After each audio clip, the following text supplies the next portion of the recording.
Okay, I'll start with that was a beautiful football game, really by both teams. I thought going back and forth, competing, obviously into double overtime. Appreciate the crowd. I thought it made a difference. That was an electric atmosphere. Student sections, yes, but the whole place. It was a beautiful football game, and it was a beautiful locker room after that. Really proud of the guys to just continue to fight and find a way, and especially I think about the second half coming out and getting that early score, get some momentum going. But they played well too. I thought both quarterbacks played really, really well tonight. And it came down to us getting a stop on a 2-point conversion and us executing to finish the deal. So really proud of the guys. Armorian Smith's story to have that breakup on the 2-point conversion, for him to have the game he had a few other big plays. What does that mean to you to see a player achieve like that? Yeah, it means a lot, especially for that guy. The quality man that he is. Effort, football means a lot to him, and I think he was a part of that early fumble recovery, and then to have the breakup on the 2-point play, it's just awesome. Jonathan, one of the themes from your players when you're talking was that this is a game that last year's team probably wouldn't have won. I'm wondering, what is the trait or quality that's either stronger or is here now that maybe wasn't a year ago that allows that thing to happen and for them to feel that way, that this is an outcome that wouldn't have happened? Yeah, I think there's been growth. There's a closeness, a bond that we got to do this thing together. Experience, we've got some more experience. I mean, I go back to playing these guys last year. That experience, we need to learn from every game and that kind of thing. But I do think the confidence grew offensively in the second half that you could continue to go. And again, the defense holding them to 6. I think there was some confidence there, and these guys are aware. These are long football games. There's going to be momentum swings going back and forth. Just really proud of the toughness they showed for more than 60 minutes. Coach, what does it mean just this last season? You always would find yourself in positions where good first half might not be able to close games like these, but today, finally all pieced together and you got the victory. What does that mean? Yeah, I think it's a step forward. You found a way to win it like this. Again, this is game 2. We're hoping to play a lot more games beyond just 12 type thing, and so it's early. But again, we talked about confidence can come from displayed performance, and these guys did it tonight, and hopefully their confidence continues to grow from it. Jonathan, I know you've only been here a year and 10 minutes, but I got to believe that would be your finest moment as a coach here. And what was it like to see your players celebrate like that after a win like that? Really, yeah, that was meaningful for them to battle that thing out, get into that locker room, the hugs going around, accomplishment at home. To win a game like that is big, and we've got to take advantage of it now and grow from it. But was really just happy for this, because there's a lot of players in that locker room been working now, and it hasn't always gone their way. But it came together tonight, and I think we're going to grow stronger from it. I think I heard Nick Marsh say he told you were one of the coaches, I'm one-on-one, give me the damn ball. You okay with that? I think if that's the case, he's probably right, if it's one-on-one. And Nick's a competitor. I thought that was huge. Talking about his first touchdown, he's carrying guys into the end zone on slant like that. He is a competitive kid, talented.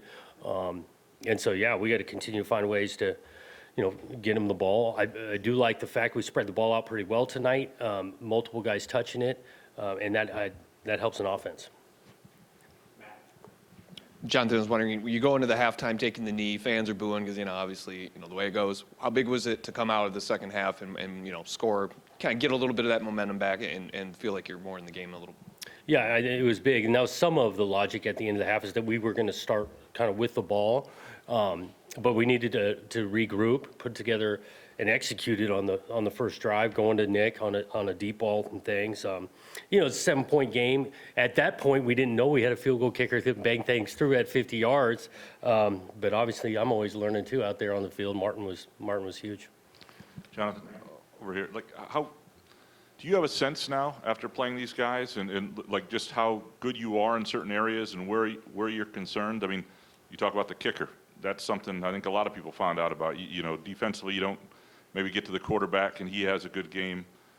Childs has maybe his best. What do you know about this team? Can you I think it's starting to grow a little bit more of the capabilities offensively, especially in that second half. You're right on. I did think the quarterback played really well. We got to find ways to make him more uncomfortable. We got to get better. in all three phases. Talked about the run game. We had some good stuff there, but we got to clean up our hands. We're going backwards on some penalties and things. We gave them a drive. It's 3rd and 12. We hit the quarterback, extended that. That turns into 7. I mean, so you're always learning, and there's things that we got to continue to get better at, clean up. But once we've displayed that we can do some things, your confidence level should go up in us being able to do some things. I'm wondering about your quarterback. What you saw from Aiden, at the end of regulation, he gets hit again and goes down.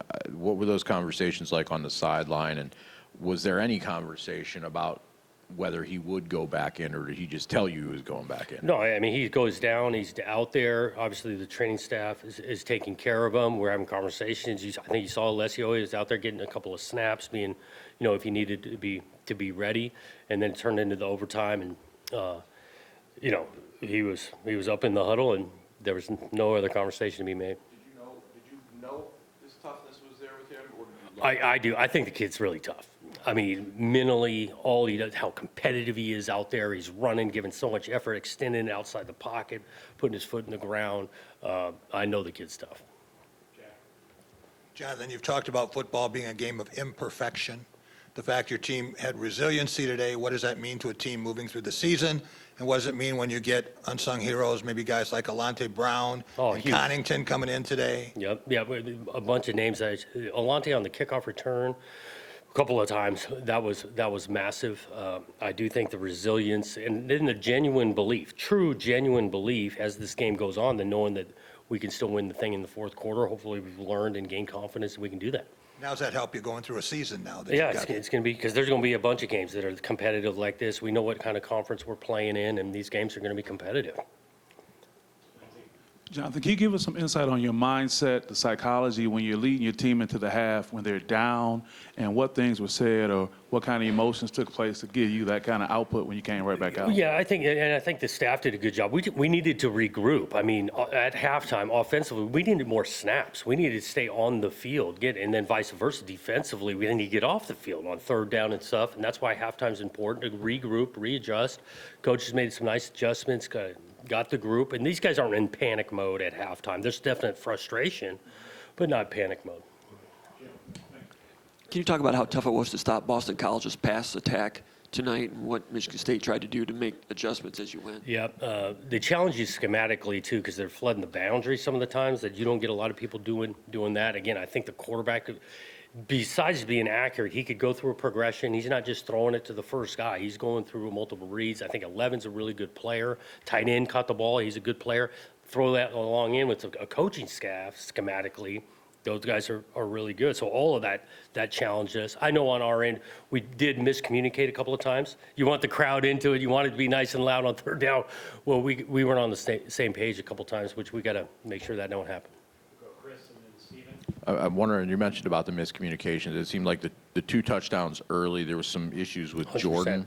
And is that just relaying the message? And I'm wondering about the atonement that he showed throughout the game, and as well as Stanton, who had a couple holding penalties, had a couple missed assignments, but then you're running over him to basically get Aiden and Frazier down there. Yeah, I think Jordan does a great job of communicating, but we got to make sure that all the other 10 guys got their eyes locked in on him on that call. We just didn't follow what he was communicating, I'll say it that way, without watching the tape deeply, and I'll get back to you on Monday on some of that. But on Stanton's end, too, the guy continues to battle that whole front. And again, we rotated multiple guys in the game again, but they no back down, no let down, man. I'm curious the difference between this defense when Malik is out there and that little spell when he was out with the injury or whatever he was dealing with in that first half. How big of a key is he to this defense for it to play? He's a pretty big piece. He is a good player, experienced out there. So, yes, he's one of our better players on defense. And so, again, we miss him when he's out there. But, again, next man, that's got to be able to get him. And we had some of that. We'll watch this tape, but I thought Justin had some good snaps. Cromwell got out there. But we definitely miss Malik when he's not in. Jonathan, right here in the middle, we've discovered a lot of big weapons on this team. Why is the biggest one Ryan Eckley, and how good is his short game? Yeah, I know. It's phenomenal because they were giving me a little bit of grief. I think it was about fourth and a yard and a half, maybe. offensively, they wanted to go do this thing. Well, this guy bombs it 60 yards, puts the thing into the 16, totally flips the field, and that's a weapon in this day and age to have that. I don't exactly know how he's got this technique where the thing just sits and doesn't continue to go into the end zone, but he's got it. Coach, talk about Jay Cohen's play, and he sat up there and confidently said that from watching it on film and from running in practice that it was going to work. And you're an offensive guy, talk about, did you have that same feeling when it was being run? Well, you're calling it in a tight situation, whether you're in a tight red zone or short yardage, third and one type thing. I do love that kid in regards to how hard he works. He's helping us a ton on kickoff, and now he's growing his role being the fullback, putting his face on guys, making it physical, and then all of a sudden he's been doing that, and then you slip him into the flat. It's an effective play, so I was happy for him. Thanks, guys.